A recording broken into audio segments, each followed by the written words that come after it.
नमस्कार दोस्तों आज के लेक्चर में हम बात करेंगे स्टॉक मार्केट्स में आपका एंकर क्या होना चाहिए, यानी किस चीज़ को चिपक करके आप खड़े होंगे।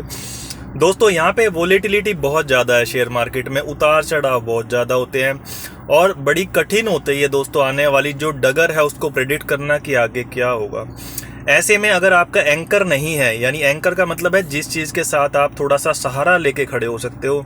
अगर आपके पास एंकर नहीं है, आप उसको स्टाइल भी कह सकते हो। अगर आपके पास कोई इन्वेस्टमेंट का स्टाइल नहीं है तो दोस्तों आप स्टॉक मार्केट में बिखर जाओगे, गिर जाओगे, चोट खा लोगे, नुकसान कर लोगे दोस्तों, और बड़ा सारा आपका फाइनेंशियल लॉस हो सकता है। तो दोस्तों ये एंकर क्या होता है, इन्वेस्टिंग स्टाइल क्या होता है, हमने काफ़ी सारी बार इस तरह की बातें करी हैं, पिछले लेक्चर्स में भी करी हैं और शॉर्ट्स में भी करी हैं।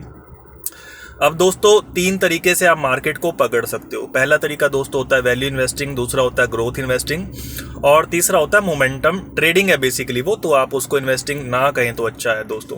तो हम इसमें से तीसरे वाले की सबसे पहले बात कर लेते हैं क्योंकि ये सबसे मेरे को यूजलेस तरीका लगता है, खास अच्छा नहीं है।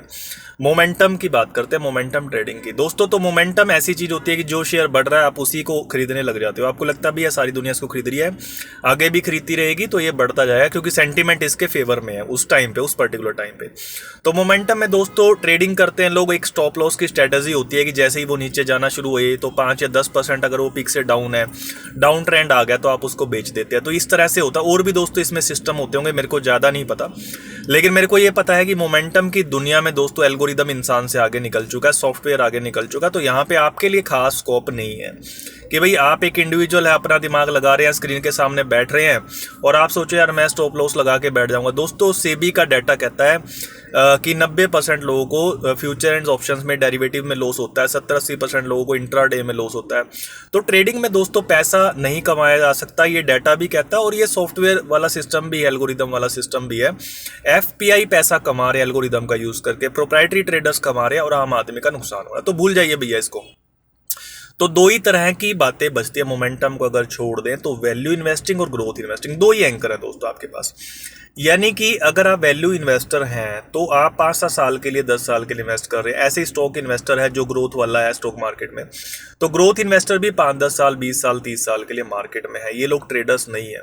तो इनको अपना एंकर पकड़ के चलना चाहिए कि यार मैं वैल्यू इन्वेस्टर हूँ, मेरे को इस तरीके से चलना है, क्योंकि आपका एक फोकस होता है, आपका एक नजरिया होता है, आपका एक माइंड का रिएक्ट करने का तरीका होता है। फिर अगर आप वैल्यू इन्वेस्टर हैं तो आप जैसे इंडिया में आप देखोगे यार कौन सी चीज़ है जो बढ़िया भी है और सस्ती भी है, यानी वो घटिया तो नहीं होनी चाहिए, वो ठीक ठाक हो सकती है। जैसे इंडिया में बैंक्स है, मान लीजिए आज के टाइम पे बढ़िया भैया 10-12% की ग्रोथ तो हो ही जाएगी। आप बैंक्स के कोई भी फंडामेंटल देख लो आपको बढ़िया नजर आएंगे मोस्टली, ठीक है। लेकिन ऐसा नहीं है कि बैंक्स हर साल 30-40% की ग्रोथ देंगे, आपको 12-15% की ग्रोथ देंगे जैसा कि नॉमिनल जीडीपी ग्रो कर रही है। लेकिन दोस्तों वैल्यूएशंस बहुत सस्ते हैं, 15-16 का पी है। निफ्टी 50 का जो पी है वो 24 चल रहा है। पूरी इंडियन मार्केट का देखे तो 27-28 चल रहा है, निफ्टी 500 का दोस्तों। तो इस प्रकार से अगर आप निफ्टी बैंक को देखोगे तो 15 का पी चल रहा बस। तो आपको लगेगा यार एक चीज बढ़िया है जो 10-15% से ग्रो भी करेगी, सस्ती भी मिल रही, तो निफ्टी बैंक है, तो वैल्यू इन्वेस्टर यहां पे जाएगा दोस्तों। ऐसे ही दोस्तों चाइना है। अब चाइना में क्या है, ग्रोथ पहले से कम है लेकिन फिर भी 4-5% तो है और वैल्यूएशंस बहुत ज़्यादा सस्ती है। यानी आपको 8-9-10 के पी पे जो चाइना में लिस्टेड स्टॉक्स है, CSI 300 है, या हांगकांग में जो चाइना के स्टॉक्स लिस्टेड है हैंगसेंग में, तो आपको इतने सस्ते मिल रहे हैं, वो 10 के पी पे, 11 के प्राइस टू अर्निंग रेशो पे मिल रहे हैं। और ऐसा नहीं है कि क्वालिटी बिल्कुल ही जीरो है, ऐसा नहीं है, उतनी घटिया क्वालिटी नहीं है। तो क्वालिटी ठीक है क्योंकि 4-5% की ग्रोथ चाइना में दोस्तों अभी भी है। आप वर्ल्ड की ग्रोथ देखें, इंडिया से दूसरे नंबर पे चाइना आता है दोस्तों। इंडिया 7% पे ग्रो कर रहा है रियल टर्म्स में, और जो चाइना है वो 4 या 5% आप मान लीजिए, तो इतना भी नहीं है। आप यूएस की ग्रोथ 2-2.5% है लेकिन वहाँ का जो पी मल्टीपल है वो 17-18-20 ऐसे चलता है दोस्तों। तो चाइना का 10-12 मतलब ज़्यादा ही सस्ता होगा कुल मिला के। कुछ कारण आप कह सकते हो भी चाइना में तानाशाही है तो सरकार ने ज़्यादा कॉरपोरेट्स को कमाने नहीं दिया, लेकिन इतना भी नहीं होता दोस्तों कि आपका इतना सस्ता हो जाए। तो ये सब चीज़ें होती हैं।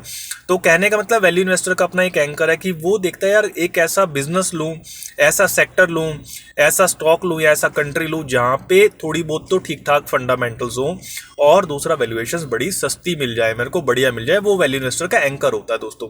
तो अगर आप वैल्यू इन्वेस्टर हैं तो आप इस चीज़ को पकड़ के चलेंगे कि भैया मार्केट में आज के टाइम पे बढ़िया और सस्ता क्या है। It may not be the best, ऐसा जरूरी नहीं है कि सबसे बढ़िया, जैसे एक ट्रेंड एक कंपनी है जो कि बहुत ही बढ़िया है, 30-40% की ग्रोथ दिखाएगी, लेकिन महंगी बहुत ज्यादा है। तो हमें बेस्ट नहीं ढूंढना होता, वैल्यू इन्वेस्टर को ठीक ठाक ढूंढना होता है। भैया बढ़िया है, ठीक है, अच्छा है, नॉर्मल से एवरेज से अच्छा लग रहा है, या चलो एवरेज तो लग रहा है लेकिन काफी सस्ता है। तो वैल्यू इन्वेस्टर इस एंकर से चलता है, वो ऐसी चीजों पर ध्यान ही नहीं देता जो घटिया है, पहली बात है, या जो बढ़िया है लेकिन महंगी है। इन दोनों चीजों को वो बंदा अवॉइड करता है। ये आपका पकड़ है, ये आपने यहाँ पे पकड़ा हुआ, यहाँ से आप पैसा कमा लेंगे दोस्तों लॉन्ग टर्म में। ऐसी दोस्तों एक और स्टाइल जो बचता है वो ग्रोथ है। हमने पहले भी काफी डिस्कस करा हुआ वैल्यू एंड ग्रोथ स्टाइल के बारे में। अब ग्रोथ स्टाइल में या ग्रोथ एंकरिंग में क्या होता है दोस्तों, और ये वैल्यू से कैसे डिफरेंट है। ग्रोथ वाला बंदा दोस्तों एक ही चीज पे ध्यान देता है, वो होता है कॉम्पिटिटिव एडवांटेज, यानी मोट क्या है बिजनेस, जो उसकी प्राइसिंग पावर कहां से आएगी, ठीक है, और इसकी ग्रोथ का रनवे कैसा है, यानी कि आने वाले टाइम में इसका प्रोडक्ट कितना ज्यादा फैल सकता है, अभी पेनिट्रेशन लेवल क्या है। फॉर एग्जांपल आप कारों का देख लो भैया, कार आज के टाइम पे इंडिया में 5-10% लोगों के पास होगी, तो बचे हुए लोग भी लेंगे। इलेक्ट्रिसिटी का देख लीजिए, पावर है, बिजली की कंजप्शन बढ़ेगी दोस्तों, ठीक है। तो आप इस तरह से देखते हो कि किस चीज के लिए ग्रोथ है, कौन से प्रोडक्ट के लिए, और कौन सी कंपनी ऐसी है जिसके पास वो प्रोडक्ट बनाने की क्षमता है और प्राइसिंग पावर है, कॉम्पिटिटिव एडवांटेज है। तो आप एयरटेल खरीद लोगे आज के टाइम पे, भैया दो ही कंपनी है, एयरटेल है और रिलायंस है, यानी कि जियो है टेलीकॉम के अंदर। तो 103-104 का प्राइस टू अर्निंग बहुत महंगा लग रहा है, लेकिन आपको लगेगा यार कॉम्पिटिटिव एडवांटेज है, मोट अकेली कंपनी है, डाटा कंजप्शन बढ़ेगा। तो ग्रोथ वाला बंदा दोस्तों 30-40% की ग्रोथ चाहता है। वो ये कहता है कि देखो नॉमिनल जीडीपी 12-13% से बढ़ रही है, मेरे को नॉमिनल जीडीपी एवरेज से बहुत अच्छी कंपनी चाहिए, तो ऐसा बिजनेस चाहिए जो 25-30-35% पे ग्रो कर रहा है, मैं वैल्यूएशंस नहीं देखूंगा, ठीक है। और क्योंकि अगर 25-30% की ग्रोथ आती रही और कंपनी 30-40 साल सर्वाइव कर गई, तो हर एक वैल्यूएशन सस्ती है उसके हिसाब से। जैसे दोस्तों सौरभ मुखर्जी इंडिया में और निक ट्रेन है जैसे यूके के अंदर, ये दोस्तों ग्रोथ इन्वेस्टर देखते हैं कि ग्रोथ का पोटेंशियल कितना है। उनका कहना है कि यार हम तो ऑप्टिमिस्टिक आदमी है और इंसान ने तरक्की करी, आगे भी करेगा, तो जो कंपनीज अच्छी करेंगी हम वहां पे ही पैसा लगाएंगे, वैल्यूएशन से कोई मतलब नहीं है दोस्तों। ये लोग भी पैसा कमा लेते हैं क्योंकि इनकी बड़ी सारी, मान लीजिए 100 बैट इन्होंने ले ली, 100 ऐसी कंपनीज इन्होंने ढूंढ ली मान लीजिए, तो कुछ कंपनीज की कॉम्पिटिटिव एडवांटेज हो सकता है टाइम के साथ खत्म हो जाए, लेकिन 60-70-80 की तो रहेगी भैया, और वहीं से दोस्तों ये लोग पैसा कमा लेते हैं। जैसे बजाज फाइनेंस किसी टाइम पे रहा, कोटक महिंद्रा बैंक रहा किसी टाइम पे, ट्रेंट रहा दोस्तों, और काफ़ी सारी ऐसे अच्छे टाइटन रहा दोस्तों, जिनकी वैल्यूएशंस कभी सस्ती ही नहीं हुई दोस्तों।